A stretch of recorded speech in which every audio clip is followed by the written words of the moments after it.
Hey everyone, happy Monday. Welcome to another episode of Brain Scratch Case Cracked. I'm your host, John Lorden, and today we're going to be looking into the case of Natasha Ryan. Natasha Ryan was 14 years old in Rockhampton, Queensland, Australia on August 31st, 1998, and unfortunately on that day she disappeared. She was being dropped off at school by her mother. Her mother thought it was just another regular day, but unfortunately that was the last that she had seen of Natasha. Now, her and her mother apparently had a bit of a tough relationship. Natasha had actually run away from home a few times in the past. The most recent was just 1 month prior to her disappearance. She was luckily found a few days later staying with her boyfriend, Scott Black.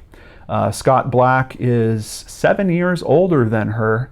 I didn't look up if there are statutory rape laws in this part of the world or not, but I was pretty curious. I mean, if she was 14, that puts him at about 21.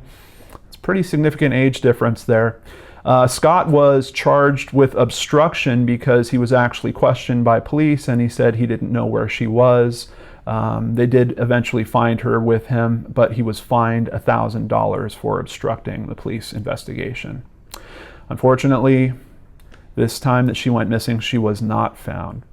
Years go by and her family accepts that she's dead. Police are convinced that this is a victim. She's yet another victim of a serial killer known as Leonard Fraser. And on May 9th, 2001, her family actually holds a memorial service on what would be her 17th birthday. So it's with a bit of a heavy heart at that point that they really give up any hope of her being found. Leonard Fraser makes a deal with the prosecutors. He's basically trying to avoid being put into the general population in prison. One of his murders is a very young child, so I'm pretty sure he would not do good being put in the general population of a prison. And he actually admits to killing Natasha as well as 4 other girls. And this is a man that has a bad history. He's already spent decades in prison. He was found to have trophies kept from his victims in his house or in his home. Some of them are locks of hair that actually haven't even been found. The source of those hairs haven't even been traced back to victims, so there might be more victims than the one that we know about with him. The police actually do locate the remains of 3 of the victims of the 5 that he is now admitting to, but unfortunately, Natasha Ryan was not one of those sets of remains found. Now we fast forward a bit to March 10th, 2003, and we're at the murder trial for Leonard Fraser. Around this same time, a kids helpline counselor in Brisbane receives a phone call from an anonymous woman. And this woman states that she has been missing for 5 years. She's been living with her boyfriend, and a man has been charged with her murder. Now, this counselor tries to send this information over to the police department, but apparently, for some reason, the information does not get to the detectives or the prosecutor that are dealing specifically with Natasha's case. However, luckily, a separate anonymous tip does come in. And on April 11th, 2003, the police raid a home in North Rockhampton, and they find Natasha Ryan alive. Yes, absolutely alive, hiding in a cupboard. Now, I've heard that it's a cupboard, I've heard that it's a wardrobe, but in either case, she was literally hiding in there.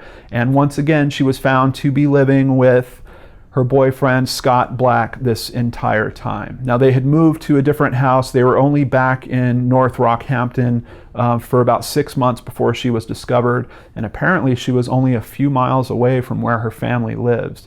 She never went outside during the daylight hours. They would occasionally have kind of dates where he would take her to the beach in the middle of the night and they would go into the water. But she was so sensitive to being outside that actually when they did discover her, she looked extremely pale and gaunt, and her eyes were having trouble taking on the natural light. Now, she says the whole time that she was staying inside the house, all the windows were closed, and she was basically passing time just watching television, surfing the internet, and reading books. So on April 30th, 2003, she winds up attending essentially her own murder trial. Now, the prosecution is worried the defense is going to use this to try to get a mistrial, or actually, fortunately, they don't. So the other charges still go through, and Leonard Fraser winds up getting, I believe it was 3 life sentences, if I remember correctly. In 2004, this now happy couple has a son, Corey, Natasha and Scott Black. In 2005, Scott Black is charged for perjury, once again, because of lying about where she is. He gets a 3-year sentence, but he actually only winds up serving 12 months before they release him. And in 2006, Natasha is fined $1,000 for creating a false police investigation. So you can see the repercussions of this kind of keep unrolling and keep coming. January 1st, 2007, Leonard Fraser dies of natural causes in prison. I think he has a heart attack just after Christmas, only survives a couple more days while in healthcare, and then winds up dying on January 1st, 2007. And in 2008, Natasha and Scott get married. There's some controversy around them getting married because they sold the rights to the pictures, I believe, to Women's Day magazine. They made some money on that. The public was basically happy that she was found alive, but then upset that it had caused such an expense to the investigation. So I've seen some estimates that say that they spent, a few $100,000, all the way up to, I think, $400,000 is the highest estimate I've seen.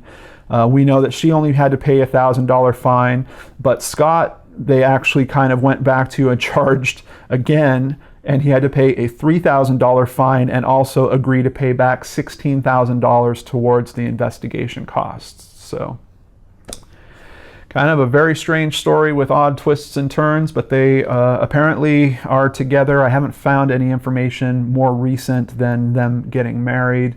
And it's kind of interesting because this certainly does sound like one of those stories that they could do a Lifetime movie on or something like that.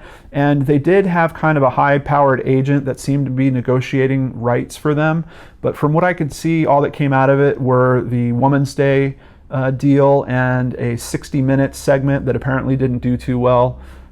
So I don't know if there is some TV movie out there or not. If there is and you guys find it, please be sure to drop a note about it in the comments below, because I'm sure some other viewers of this would want to check that out and get a little bit more of this story. But pretty interesting case, and I definitely wanted to share one with you guys where it was cracked, but the person was found alive. So I was really kind of happy to bump into this story.